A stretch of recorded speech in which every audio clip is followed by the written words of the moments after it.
this Imperial governor snitched on Darth Vader and eventually paid the ultimate price. The story opens on the mid-rim planet of Namzor as rebel soldiers scramble for cover, about to be crushed beneath Imperial firepower. Inside the command deck, an officer reminds the governor that the rebels are dug in directly above the coaxium. Realizing that bombing the site would destroy the very treasure they came for, the governor orders all fighters to pull back. But there appears to be a single ship that blatantly ignores his orders, and it is none other than the Emperor's Fist, piloted by Darth Vader, who refuses to turn back. The governor shouts in rage as outside, Vader's fighter maneuvers effortlessly through anti-air blasts, unleashing its cannons, cutting through rebels and fortifications alike. The battlefield becomes a sea of flames, and the coaxium deposits are reduced to ash. Back on the command deck, the governor can only mutter in disbelief, his anger simmering beneath forced composure. Unsure of how to deal with this blatant insubordination, the governor complains directly to Palpatine, accusing the Sith Lord of ruining their entire operation. Vader finally speaks, explaining that he acted to prevent a rebel escape, but Palpatine asks if he was aware of the governor's orders, confirming that normally no one would outrank Vader other than himself, but the governor is a bureaucrat.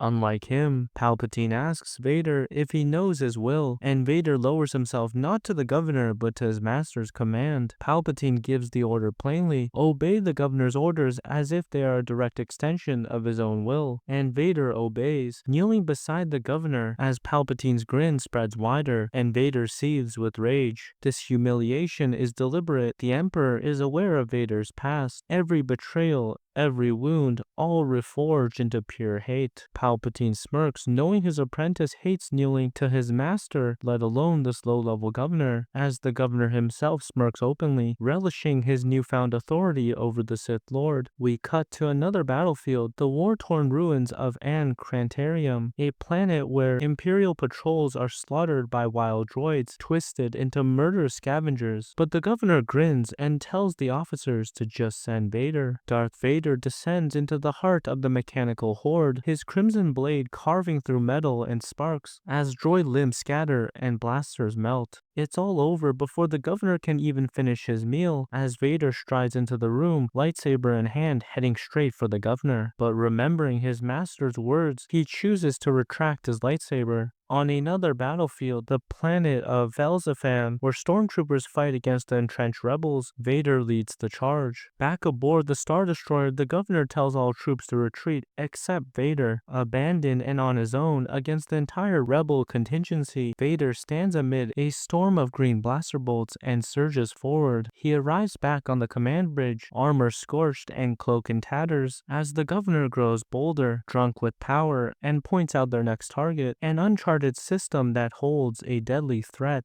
The Star Destroyer plows through an asteroid field in the Kankalo belt as the Emperor's Fist enters under the command of the governor, who orders Vader to destroy the greatest threat he finds. From the shadows of the asteroid field, a massive crustacean-like creature emerges, its claws the size of starfighters. Vader ignores it and maneuvers back onto the starship while the governor shouts from the bridge to kill that thing, but Vader corrects him. No, governor, you told me to destroy the greatest threat I found. On the command deck, Vader ignites his saber, watching the governor panic and bark orders, demanding that he kneel. And to his surprise, Vader obeys, causing the governor to laugh nervously, mistaking it for submission, when suddenly the colossal space creature smashes through the viewport, grabbing the governor. Vader doesn't move a single step amid the chaos, as the governor and his fellow officers are hurled into space. And Palpatine is pleased that Vader has learned his lesson, that those who put their own ego above the Emperor's will must be destroyed.